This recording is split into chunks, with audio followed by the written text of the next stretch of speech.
I don't owe nothing. He got all his songs already. How you think he got so hot? Came out with all them tapes. I did that. I put them hooks together. I made incredible music. All he did was rhyme 16s. Well, you know, I made incredible. I made the hooks. I made the melodies. Yeah. I made the shit, dog. I'm the man. I banged it just enough to get my room so I could ram his shit up, ram it up his ass. Right? My window was there. He tried to grab it. So when he came in the window, I punched him in the face. Before things spiraled into one of the wildest street industry feuds Harlem had ever seen, the story starts with pure energy. When Max B came home, the city was electric.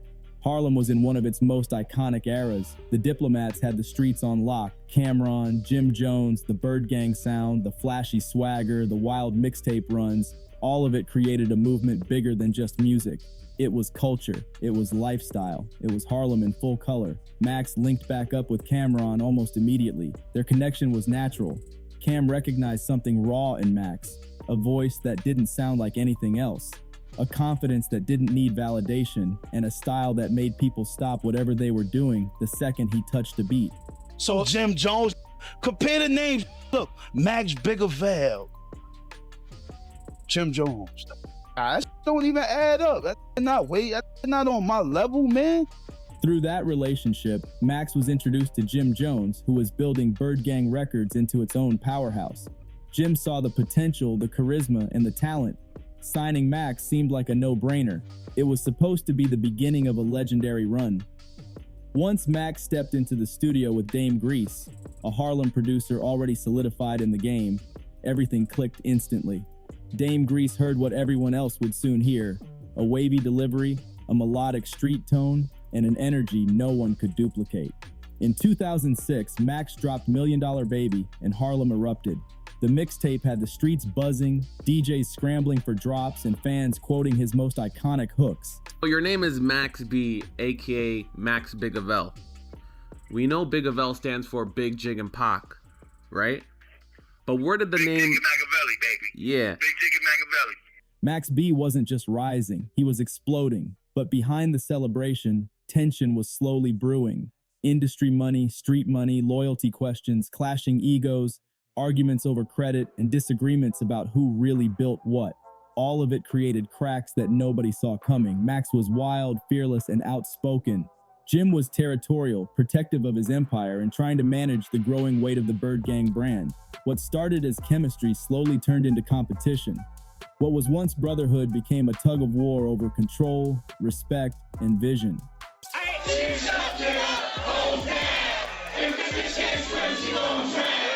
Harlem whispered rumors of disagreements about paperwork, rumblings about Max being underpaid, conversations about credit for hooks and songwriting, claims about deals that didn't feel right. The streets started choosing sides without even knowing the half of it. Inside the studio, things were still productive, but outside, conversations were shifting. Max felt boxed in. Jim felt challenged. The harmony that once made the music sound magical turned into an invisible cloud hanging over every session. And like every iconic feud in hip-hop history, it only took one spark for everything to go up in flames. The feud exploded in a way nobody could have predicted. One night in Fort Lee, New Jersey, everything went left. Not a little left, but violently off the rails.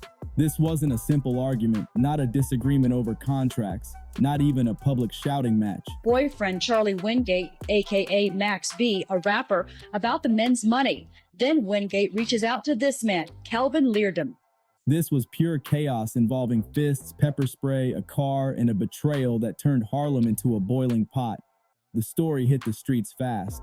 Max B's ex-girlfriend, Gina, and his associate, Kells, were involved in a robbery gone wrong, a setup tied to jealousy, money disputes, and emotional fallout.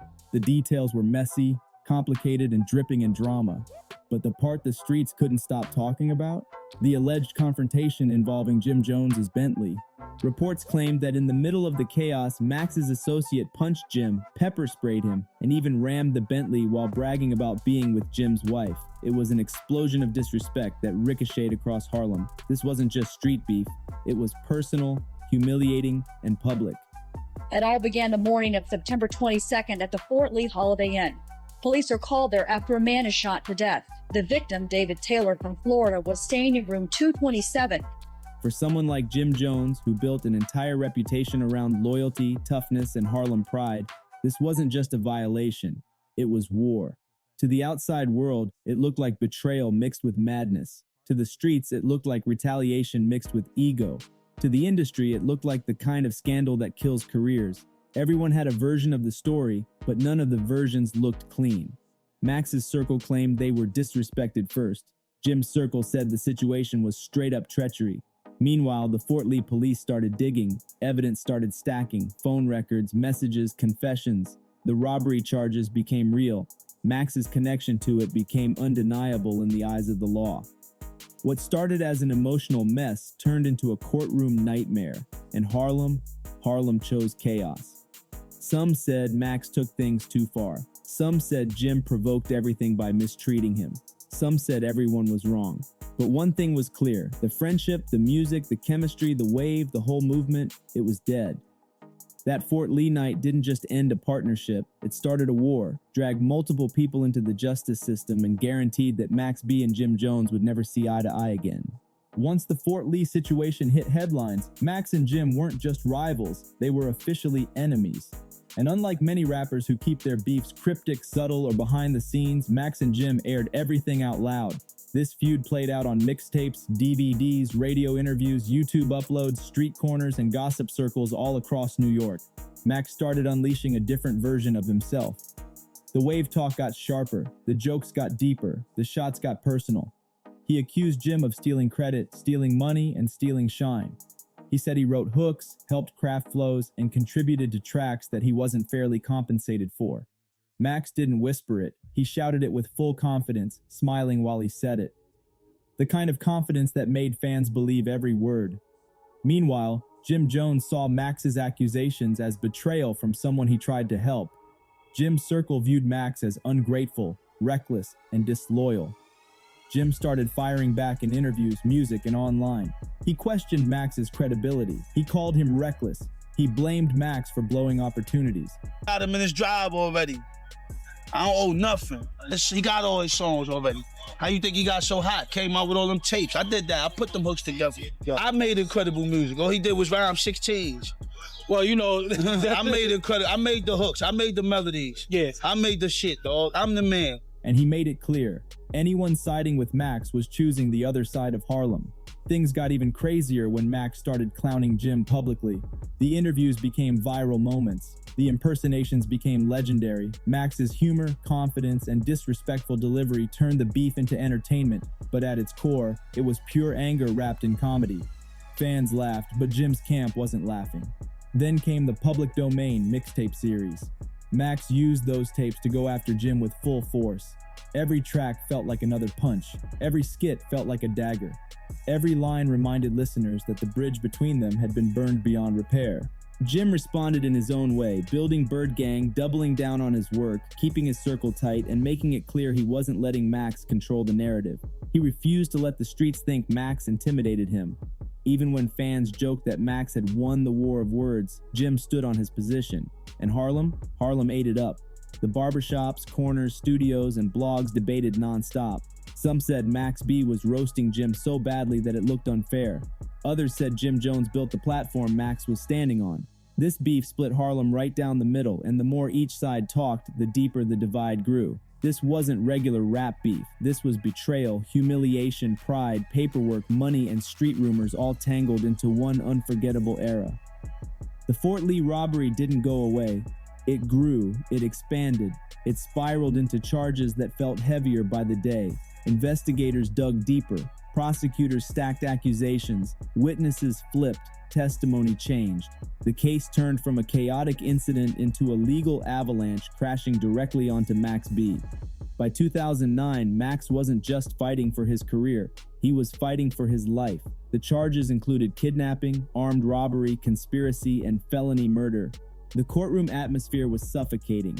Prosecutors painted Max as the mastermind behind the entire setup, even though he wasn't physically at the scene. They argued he directed others to commit the robbery.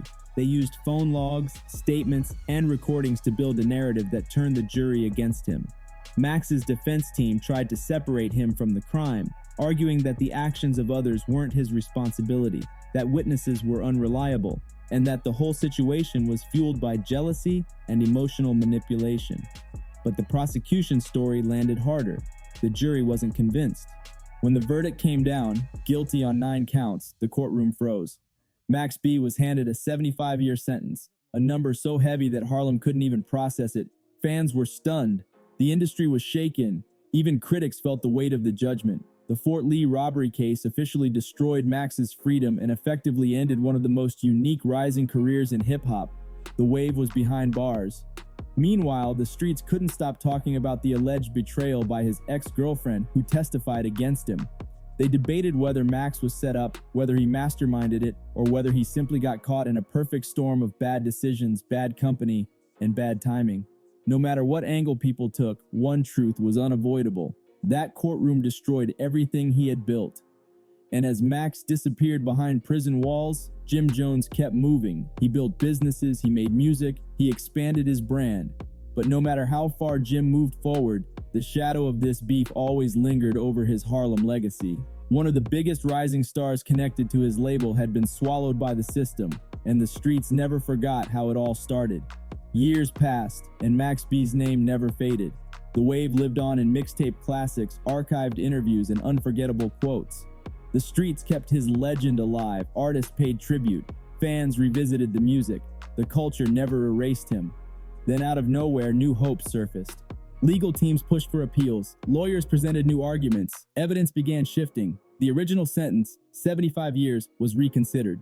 Suddenly, rumors of a reduction started circulating. Nobody believed it at first. It sounded too good, too unbelievable, but slowly, official confirmation came. Max's sentence was reduced drastically. Reports surfaced that he could be released years, not decades, earlier. The energy in the city shifted immediately. Fans celebrated, rappers saluted him. The culture felt like it was getting back a piece of Harlem's soul. Even those who once criticized him admitted that the wave returning home would bring a spark to the rap world that had been missing. But the streets had questions. Would Max and Jim ever reconcile? Was a reunion possible? Would they ignore the past, or would old wounds reopen? Would Max return to music with the same fire, the same humor, the same charisma? Nobody knew. But one thing was guaranteed. Max B's return meant Harlem was about to get interesting again. As fans waited, interviews resurfaced where Max spoke about forgiveness. Others resurfaced where Jim addressed the beef with maturity. Time had changed everyone. The game had changed. The internet had changed. The music industry had changed. From 2006 to now, the entire landscape was different.